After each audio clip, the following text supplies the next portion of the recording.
You'd think that there's no right or wrong way to spend your Disney World souvenir cash, but you'd be surprised by the things I wish I'd known before shopping around the most magical place on Earth.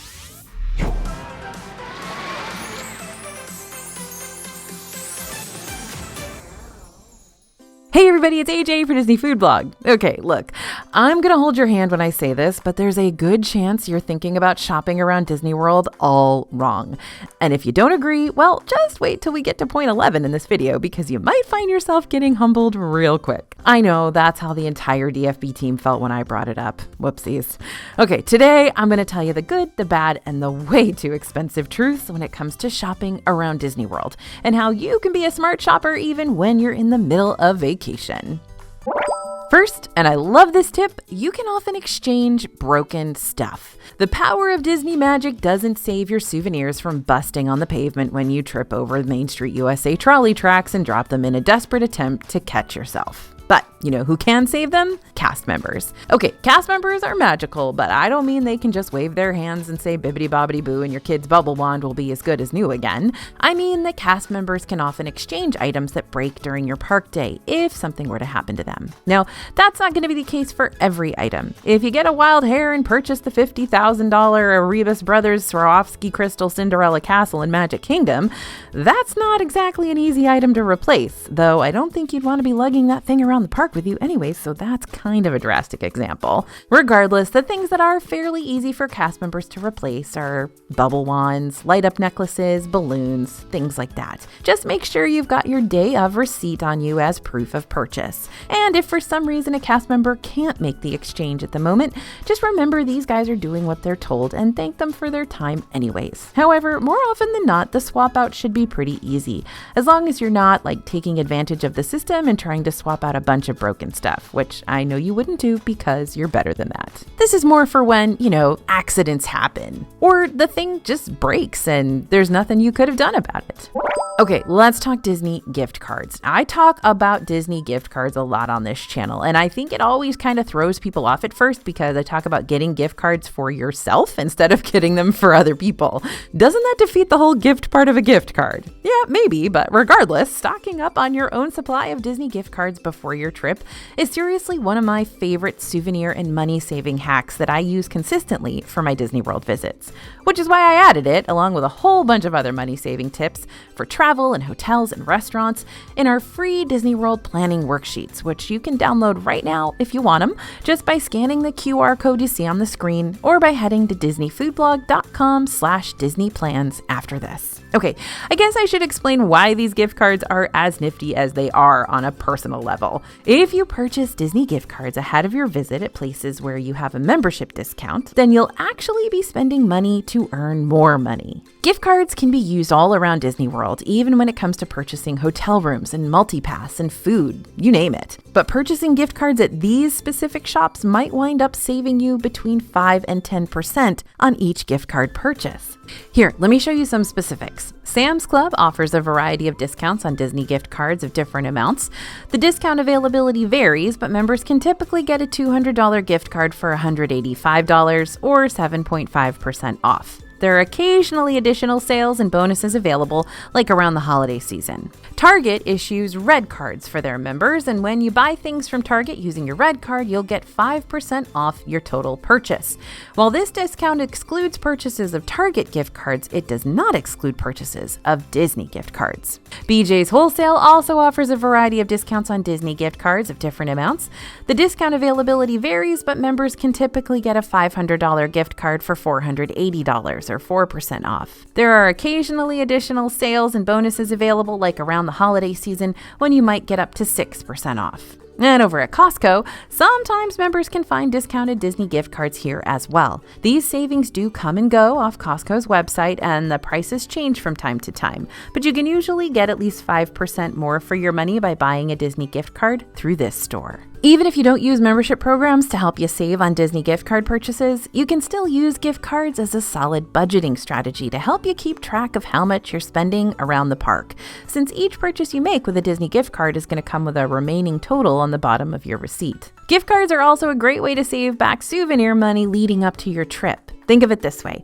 Let's say you got a whole year until your next Disney trip, and within that year, you'll have a payday at least twice a month. If you set aside like $20 to $30 after each of your paychecks leading up to your trip, then by the time your trip finally rolls around, you could have saved around $480 to $720 that you can spend however you want around the parks. You can also consolidate these gift card purchases into one card via the Disney gift card website to use and reload however you see fit. That way, you don't have to worry about paying for things with your debit or credit card once you're on vacation. If you do use Disney gift cards for payment toward your trip on more substantial vacation expenses like Disney hotel rooms, you'll want to make sure you don't prematurely toss those physical cards in the trash after they're all used up. Instead, hold on to them until after you've traveled, because if your plans change and you cancel anything that's refundable, those refunds go back to the original form of payment, which might mean putting money back on your Disney gift cards.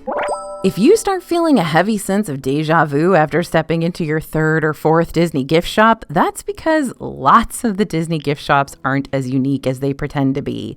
While some of those flagship stores may have a few exclusive items here and there, most of them repeat just as much as the backdrop of an old-time movie driving scene.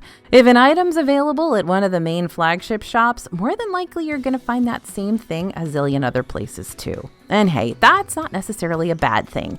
That means if you really like a certain souvenir, but you're not ready to commit to it just yet, you'll probably have another opportunity to purchase it again later on. But if you're looking for a souvenir that's a whole lot more one-of-a-kind worthy, where you're only going to be able to find it in one park and one shop, here are some stores you're going to want to prioritize. In Animal Kingdom, Wind Traders is the Pandora-specific gift shop where you'll find those ever-popular shoulder banshees. This is also where you can purchase a Na'vi action figure created to look just like you. Weird, but cool. As well as a whole lot of other Avatar merch that's not going to be as mainstream around Disney World property.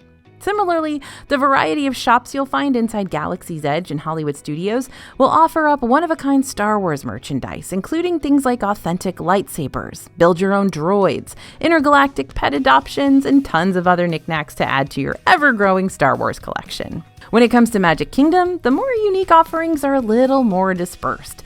For example, you can get hand-cut silhouette portraits done of your family at the carts located in Main Street, USA and Liberty Square. Or you can pick up a hand-painted parasol, also in Liberty Square. You can even splurge and get a custom Tron figurine that both looks and sounds like you over at the Tomorrowland Launch Depot. But when it comes to having a wide variety of super unique souvenirs, Epcot is pretty much the master of the merchandise game. There are so many stores all around the World Showcase that have one-of-a-kind items that represent each pavilion's country. Some of them are Disney-inspired, some of them not so much, meaning you can really find something for everyone here, from training katanas to coat of arms plaques to engraved perfume bottles to even this little frog guy sitting on a toilet, which is what every household needs, right? So my scriptwriter Bria told me a story about this specific situation and when it really bit her in the rear around Christmas time at Epcot, so I'll let her tell you about this cautionary tale too. So last year, back when I was at Epcot for Festival of the Holidays, I wanted to grab my husband one of those beer steins from the Germany pavilion that has an authentic piece of the Berlin Wall on top. Yeah, you know how AJ just got done telling you how Epcot's a full-on hub for tons of one-of-a-kind souvenirs? She wasn't pulling your leg. This stuff's bizarrely wonderful. I was kind of in a time crunch because I wanted to get in line for the candlelight processional ASAP, so I grabbed the one that I thought looked best, brought it up to the register, and the cast member wrapped it all nice and secure for me. Great, awesome. I didn't think twice about it after that. Then when I got home, I was getting ready to wrap up my husband's gift, but I decided to take it out of the packaging just to make sure it survived the flight. And it did. But what I realized at that moment was when I lifted the lid of the beer stein, this thing was missing its certificate of authenticity, showing that what was on top of the stein was truly a piece of the Berlin Wall. I know, it's not a huge deal in the grand scheme of things, and my husband still loved his gift regardless, but I was kicking myself. I knew I needed to check for that, and I just didn't do it because I was in such a rush. The moral of Bria's story, not all of Disney's souvenirs are kept in sealed packages, preserving all their pieces and parts. So before you commit to a certain piece of merch, especially one that does have multiple components to it, double check and make sure that all the parts are there before you bring it up through the register. Sometimes cast members will double check that for you too, but that doesn't mean they can't forget when there's a long line wrapping around their register and they need to pick up the pace. So take it upon yourself, give your items a quick little once over, and make sure they're 100% intact and ready for you to take home. Why would you get a t-shirt at Disney that you have to pay a ton of money for that doesn't even tap into your Disney World special interests? Now, what do I mean by that? Okay, the moment has come. I am so excited to tell you that we finally created the unofficial People Mover Fan Club t-shirts for the dfbstore.com website. I know. I am very jazzed. But wait, it gets even better. You not only have the option to pick a shirt color and style, but you can also choose what type of member you want to be.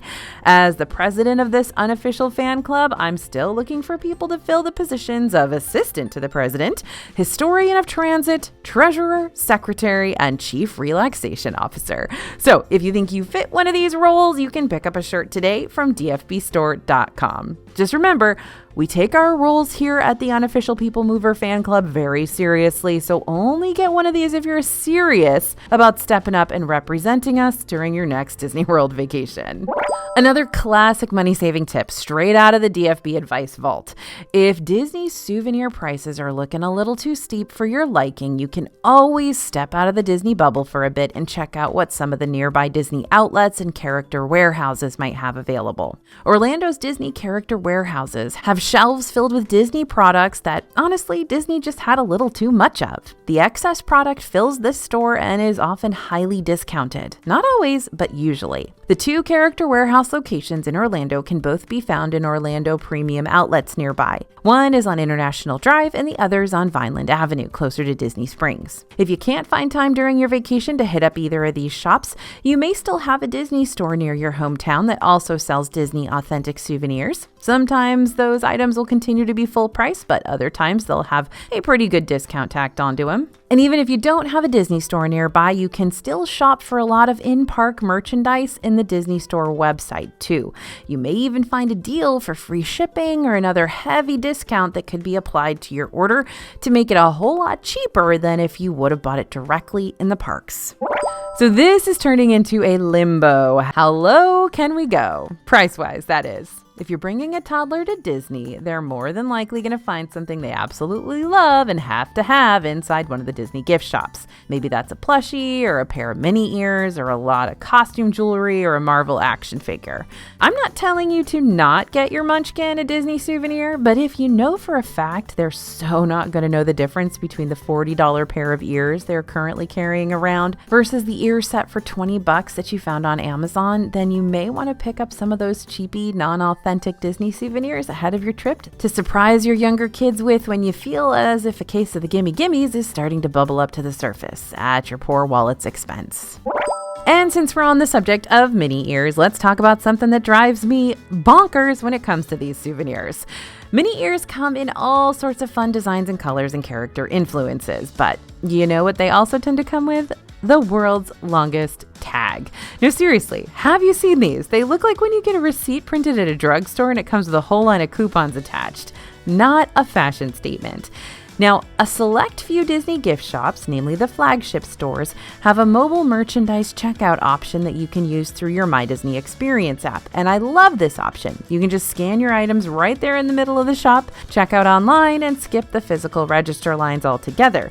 But if you're using a mobile checkout to purchase a pair of mini ears and you want to wear those ears right on out of the store, then you might run into a little bit of a problem if you don't have a little pair of scissors in your park bag or purse. Normally, the cast members behind the register will snip off those tags for you, but if you're not going up to the register, what are you supposed to do? Just wear the ears, giant tag and all? Good thing is, before you leave the store, you're still going to have to interact with a cast member toward the exit to show them your online receipt for the things you just purchased. They'll also offer you a bag at that time if you need help carrying your stuff. If a cast member notices you got a pair of ears on you, they might offer to cut that tag themselves if they've got scissors handy, but you may also be able to make that request if they haven't offered up any scissoring services just yet.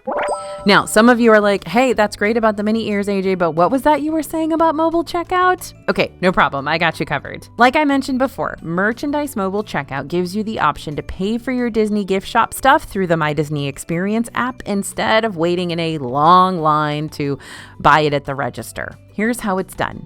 After you tap on the 3-bar button toward the bottom of your app's screen, you'll choose the merchandise checkout option. Now you'll be able to select a store. Not every theme park store has this option available, but the flagship stores, as well as some of the newer shops, do. This currently includes the Emporium, Star Traders, and Tomorrowland Launch Depot in Magic Kingdom, Creation Shop and Treasures of Xandar in Epcot, Mickey's of Hollywood and Hollywood Studios, Discovery Trading Company and Island Mercantile in Animal Kingdom, and World of Disney in Disney Springs. Once you select the store that you're in, you'll just use your phone to scan the barcodes of anything you want to buy, and once you're finished shopping, you can hit the checkout button and pay for them. Note, you will need to have all your payment info already linked onto your My Disney Experience account beforehand.